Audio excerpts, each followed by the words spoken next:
हरे कृष्ण। सभी का स्वागत है। आज की श्रीमद् भागवत कथा में हम श्रवण करने जा रहे हैं परशुराम मुनि के बारे में और वशिष्ठ मुनि के बारे में। जब भीष्म पितामह शरशैया पर लेटे हुए हैं तो बहुत से ऋषि मुनि उन्हें मिलने आते हैं। कुछ ऋषियों का वर्णन कल की कथा में हो चुका है और बाकी कुछ ऋषियों का वर्णन आगे आने वाला है।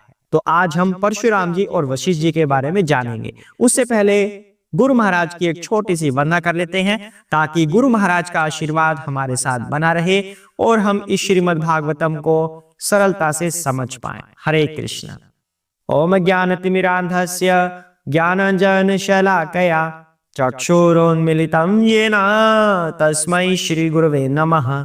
जय श्री कृष्ण चैतन्य प्रभु नित्यानंद श्री अद्वैत गदाधर शिवसादि गौर भक्तवृंदा। हरे कृष्ण कृष्ण कृष्ण हरे हरे, हरे राम राम राम हरे हरे।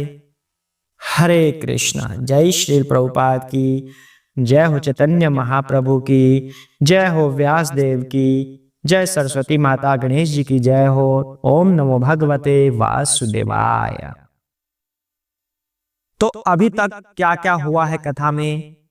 9वां अध्याय चल रहा है पहले स्कंद का। इसमें भीष्म पितामह अपने देह का त्याग करने वाले हैं। युधिष्ठिर महाराज बड़े ही राजसी अंदाज में भीष्म पितामह से मिलने आ रहे हैं। यहां पर इस बात का भी वर्णन किया गया कि वो राजसी अंदाज में क्यों आए, क्योंकि श्री कृष्ण ऐसा चाहते थे कि भीष्म पितामह अपने पोत्रों को राजा बनते हुए देखें ताकि वो प्रसन्न हो। इसलिए उन्हें ऐसा बताया गया कि आप इस तरह से जाएंगे। स्वर्णों से सुसज्जित रथों में बैठकर वो आते हैं, पीछे पीछे उनके सभी भाई आते हैं, कृष्ण आते हैं, अर्जुन आते हैं। तो जब वो उनको वहां पर मिलने गए तो युधिष्ठिर महाराज उन्हें प्रणाम करते हैं और श्री कृष्ण भगवान वो भी युधिष्ठिर महाराज के छोटे भाई होने के नाते, ममेरे भाई होने के नाते भीष्म पितामह को प्रणाम करते हैं। तो यहाँ पर फिर आगे बताया गया अनेकों ऋषि मुनि वहां पर आते हैं, जैसे कि पर्वत मुनि के बारे में वर्णन हो चुका है, श्री नारद मुनि के बारे में वर्णन हो गया है, व्यास देव के बारे में वर्णन हुआ है, धौम्य ऋषि के बारे में वर्णन हुआ है, भरद्वाज मुनि का भी वर्णन यहाँ पर आ चुका है। आज हम करने जा रहे हैं परशुराम जी का वर्णन और गुरु वशिष्ठ का वर्णन कि ये भी वहां पर उपस्थित है और इनका इतिहास क्या है। हरे कृष्णा।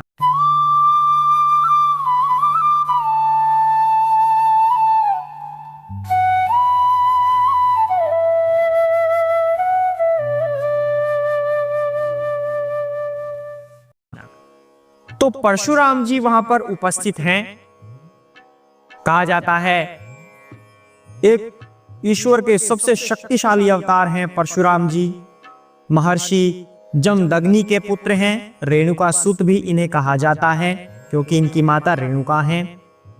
इन्होंने 21 बार इस धरती को क्षत्रियों से विहीन कर दिया। उसके बाद फिर परशुराम जी महेंद्र पर्वत पर तपस्या करते हैं, घोर तपस्या करते हैं। वहां पर तपस्या करने के पश्चात फिर पूरी पृथ्वी को क्षत्रियों से छीनकर कश्यप मुनि को दान कर देते हैं। अर्थात इन्हें क्षत्रियों से बहुत अधिक घृणा हो गई थी। इसके पीछे की भी कहानी है, लेकिन जब श्रीमद् भागवतम में वो कहानी आएगी तब हम करेंगे। अभी तक तात्पर्यों में श्रील प्रभुपाद ने इतना ही लिखा है कि क्षत्रियों को उन्होंने हराया, 21 बार हराया उनको और इस धरती को क्षत्रियों से विहीन कर दिया। अब क्षत्रिय कौन होते हैं? क्षत्रिय योद्धा होते हैं, साथ में मंत्री भी हो सकते हैं, कोई नेता हो सकते हैं। तो क्षत्रियों का यह कार्य होता है कि धर्म की रक्षा के लिए दूसरों से लड़े। लेकिन परशुराम जी को कुछ ऐसा दिखा कि क्षत्रियों ने अधर्म का पालन किया है, इसलिए उन्हें नफरत सी हो गई क्षत्रियों से। तो इसलिए वो क्षत्रियों से पृथ्वी छीनकर कश्यप मुनि को दान कर देते हैं। उसके बाद भीष्म पितामह की बात आती है, जिनके समक्ष इस टाइम खड़े हैं परशुराम जी। एक अंबा थी, अंबा उनकी इच्छा हुई भीष्म देव से विवाह करने की, क्योंकि भीष्म पितामह उनके स्वयंवर में गए थे और उनको जीत लिया था, लेकिन विवाह के लिए उन्होंने मना कर दिया भीष्म पितामह ने। तो अम्बा की इच्छा थी कि मैं इन्हीं से विवाह करूं, क्योंकि इन्होंने बाकी सभी राजाओं को हरा दिया, तो अब किसी हारे हुए राजा से मैं विवाह कैसे कर सकती हूं, मुझे तो जीते हुए से ही करनी पड़ेगी। तो भीष्म पितामह वहां पर मना कर देते हैं कि मैंने तो आजीवन ब्रह्मचर्य का व्रत धारण किया हुआ है, तो मैं कैसे विवाह कर सकता हूं। तो भीष्म पितामह ने मना कर दिया। तो फिर अम्बा परशुराम जी के पास जाती हैं और उनको सारी कहानी बताती हैं।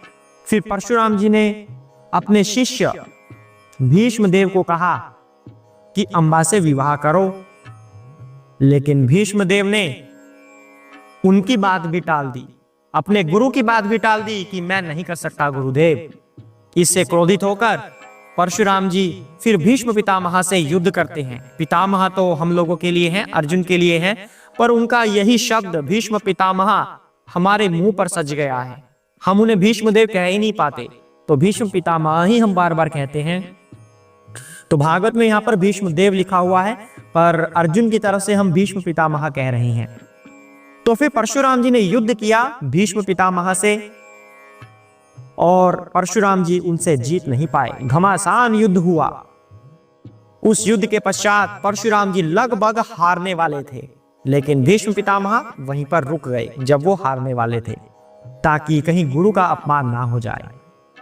तो फिर वहां पर परशुराम जी प्रसन्न होते हैं भीष्मदेव से और उन्हें दुनिया का, सृष्टि का सर्वश्रेष्ठ योद्धा होने का वरदान भी दे देते हैं। और परशुराम जी अनेकों युगों में विद्यमान हैं। श्री राम के समय उन्होंने श्री राम से युद्ध करने की इच्छा व्यक्त की, क्योंकि उन्होंने भगवान शिव का धनुष तोड़ दिया था। हालांकि युद्ध नहीं हुआ, पर उनकी इच्छा थी कि युद्ध किया जाए। बाद में उन्होंने श्री राम को भगवान स्वरूप में स्वीकार किया। बाद में उनको समझ में आ गया कि यही श्री हरि हैं, और श्री कृष्ण को वो पहले ही भगवान के रूप में स्वीकार कर चुके हैं। जब अर्जुन और कृष्ण को एक साथ देखते हैं तो परशुराम जी अर्जुन की प्रशंसा भी करते हैं कि तुम्हें भगवान का सानिध्य मिला हुआ है। तो ये है एक छोटी सी कहानी परशुराम जी की, जो वहां पर उपस्थित हैं भीष्म पितामह के समक्ष, जो शरशैया पर लेटे हुए हैं भीष्म पितामह। उसके बाद कहानी आती है वशिष्ठ मुनि की। वशिष्ठ मुनि भी कोई कम नहीं है, वो भी अनेकों युगों में जाने जाते हैं। श्री राम के युग में श्री राम का उन्होंने राज तिलक किया। श्री कृष्ण के युग में वो कुरुक्षेत्र में विद्यमान है, महाभारत के युद्ध के समय यहां भी विद्यमान है। वशिष्ठ मुनि की बात हो रही है ये, लेकिन उनकी विश्वामित्र से कभी बनती नहीं थी। उनके साथ उनका कुछ ना कुछ विवाद था। वो इसलिए था क्योंकि विश्वामित्र ने उनसे कामधेनु गाय मांगी, लेकिन वशिष्ठ जी ने वो कामधेनु गाय नहीं दी, जिससे क्रोधित होकर विश्वामित्र ने उनके 100 पुत्रों को मार दिया। अब 100 पुत्रों को मार तो दिया, लेकिन वशिष्ठ जी तब भी कुछ कर नहीं रहे। इतने परेशान थे उनसे, लेकिन पूर्व ब्राह्मण होने के नाते वो विश्वामित्र के सभी व्यंग्य सहते रहे। जब उनका अत्याचार बढ़ता गया तो वशिष्ठ जी ने आत्महत्या करने का प्रयास किया। अब इतने बड़े गुरु महाराज हैं वशिष्ठ जी, श्री राम के गुरु हैं वशिष्ठ जी, और विश्वामित्र भी शिक्षा गुरु हैं। वशिष्ठ जी दीक्षा गुरु और विश्वामित्र जी शिक्षा गुरु श्री राम के। तो अब उनमें भी ऐसा हो जाता था कि आपस में कुछ विवाद हो जाए, तो कलयुग की तो बात ही क्या। अब रील्स बना देते हैं सभी लोग कि उन महाराज ने, वृंदावन वाले महाराज ने ऐसा कहा और वो मध्य प्रदेश वाले महाराज ने ऐसा किया, और इन दोनों की आपस में लड़ाई हो रही है। रील बना देते हैं लोग, और क्या पता झगड़ा हो रहा है या ना हो रहा हो, पर ये इंटरनेट वाले ये जरूर झगड़ा करवा देते हैं, जबकि ये वैष्णव अपराध के अंतर्गत आता है। जो लोग ऐसी रील्स बनाते हैं दो गुरुओं को आपस में लड़वाने का कार्य करते हैं, वो वैष्णव अपराध करते हैं। वैष्णव अपराध से हमेशा बचना चाहिए। हमेशा ध्यान रखें, वैसे तो किसी जीव के प्रति अपराध नहीं करना चाहिए, लेकिन जो वैष्णव होते हैं उनके प्रति अपराध यदि करोगे तो क्षमा नहीं होती। ये लोग कुछ रील्स बनाने के चक्कर में, कुछ अपने चैनल चलाने के चक्कर में एक दूसरे गुरु महाराज को आपस में भिड़वा देते हैं। उन्होंने ऐसा कहा, उन्होंने ऐसा कहा, जबकि पता नहीं किसी ने कुछ कहा था या नहीं कहा था, पर इनको जरूर बनाना होता है।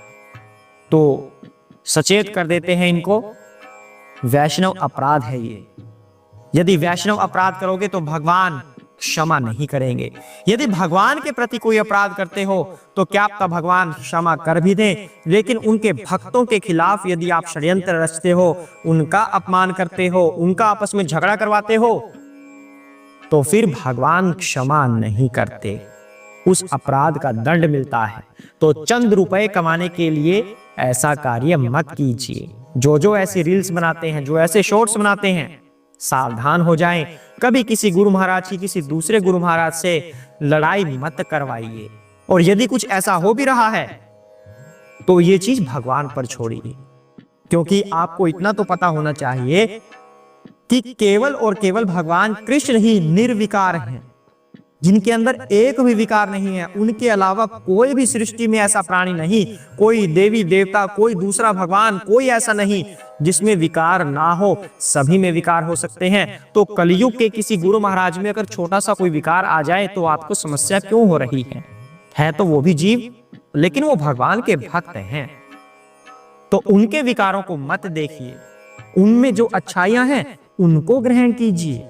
जो गुरु महाराज आपको अच्छी अच्छी शिक्षाएं देते हैं उनको ग्रहण कीजिए। यदि उनमें कोई विकार आ जाए तो भगवान से प्रार्थना कीजिए, हे प्रभु इन गुरु महाराज को अच्छी बुद्धि दीजिए, इनमें कोई विकार ना आने पाए, हमारी इन गुरु महाराज के प्रति हमेशा निष्ठा भावना बनी रहे और ये आपके धाम को प्राप्त करें। यदि इनमें कोई विकार आते भी हैं तो क्षमा कीजिए।